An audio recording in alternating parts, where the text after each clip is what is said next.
Leo nimetembelea ghala la Taasisi ya Elimu Tanzania ambalo linatumika kuhifadhi vitabu vya kiada tayari kwa kusafirishwa katika shule zote Tanzania bara. Niseme nimeridhishwa na kazi inaendelea vizuri, na kama tunavyofahamu shule karibu zinafunguliwa.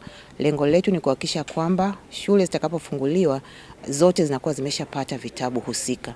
Na niseme kwa mwaka huu wa fedha serikali imechapa vitabu vya madarasa yote yanayotekeleza mtaala ulioboreshwa, lakini pia tumechapa vitabu vya kujazia kwa madarasa yale ambayo yalitekeleza mtaala ulioboreshwa kwa miaka iliyopita kuanzia mwaka 2023, lakini pia kwa madarasa yale ambayo yanaendelea kutekeleza mtaala ule ambao unakamilisha muda wake.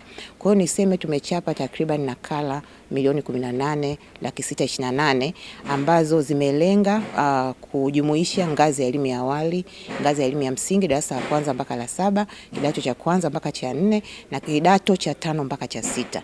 Vitabu hivi vinasambazwa kwa uwiano kati ya 1 kwa 1, yani kitabu kimoja mwanafunzi mmoja na uwiano wa kitabu kimoja wanafunzi watatu. Taasisi ya Elimu Tanzania inashukuru sana serikali kwa kuipatia fedha za kutosha ambazo zimewezesha kuchapa vitabu hivi. Tunaendelea kuvisambaza, na kama ambavyo mmekuwa mkiona kwenye vyombo mbalimbali, vitabu hivi vimeshafika kwenye halmashauri kadhaa.